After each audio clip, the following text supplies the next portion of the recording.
So how do we develop a successful learning and development strategy? As with many things, the first place that I often start is, what do we need it to deliver? And I'll ask by asking questions along the line of, what does good look like? So as a business leader, a manager, HR leader, whoever you are defining this strategy for your team and your management, then ask yourself what good looks like. Define so people can be really clear on what good looks like, what you want them to achieve and why. And that can be on a number of different levels. So the first and the most obvious level is skills.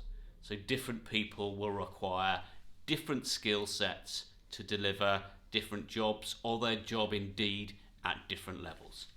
You can define those levels, you can set expectations. Sometimes those expectations may be related to reward or level or promotion. So it is really clear to individuals how they can progress up the business, but more importantly, the skills that they must have at each of the individual levels.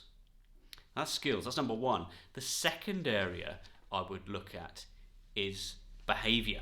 Often people have within their business a cultural statement and it's written on the wall, but few, and I have worked in those that have done this really well, they actually lay out, they follow through behaviour and their cultural values within the business, and help define for all of the employees what good looks like, the type of behaviours they want to see in certain situations. And because they have an objective system for doing that, they also adopt a culture that enables feedback. So you can actually get feedback on your behaviour to actually highlight to individuals sometimes the things that they are not aware of or they have blind spots to. So you've got your skills, you've got your behaviour, and the third thing is attitude. And whilst that it's a subset of behaviour really, but I raise it separately because I think it is really important that the people that you bring into your business and the people that retain within your business exert and show the kind of attitudes that your culture encourages, and they should be rewarded for exerting those right attitudes within a business, encouraged and inspired along the way by you as the leadership team within the business. And one of the things that you can do there is stuff like 360 feedback to really highlight to people how they come across, how their behaviour might be impacting others within the business. And actually that is just as important within their personal development plan and is part of your learning and development strategy for those individuals. So attitude is key.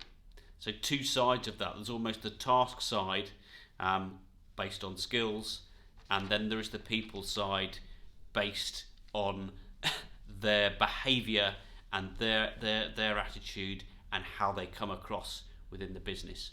Both are very, very important, and both enable you to identify what needs to be fixed first, what good looks like.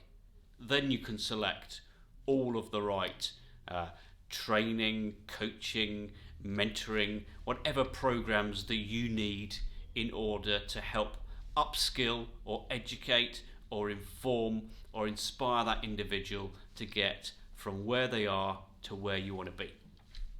And of course, it wouldn't be complete. Any training strategy wouldn't be complete without making sure that it is aligned to the business objectives. It is really, really, really, really important. Otherwise, it becomes almost subservient and can be easily ignored, and then it almost goes against the culture and what that gets things done. That's the worst case scenario. If it is integral to achieving the company objectives and how the business works, then it is going to be it's going to be far, far more effective. So make sure that it's really aligned and integrated with your company objectives and your company culture, and then you can have a far more successful learning and development strategy. And in a world where humans and the people delivering your business, even if it's behind the scenes, are still absolutely critical and a fantastic source of competitive advantage, why you wouldn't want to invest in a quality learning and development strategy.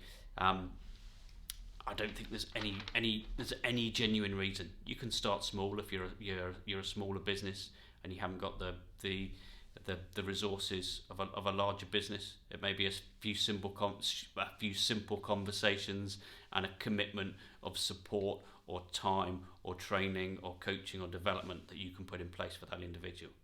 But go for it with your development strategy, and inspire people to learn with you, develop with you, grow your business with you, and it's one of the really good sources of retention within your business, which is vital in today's world.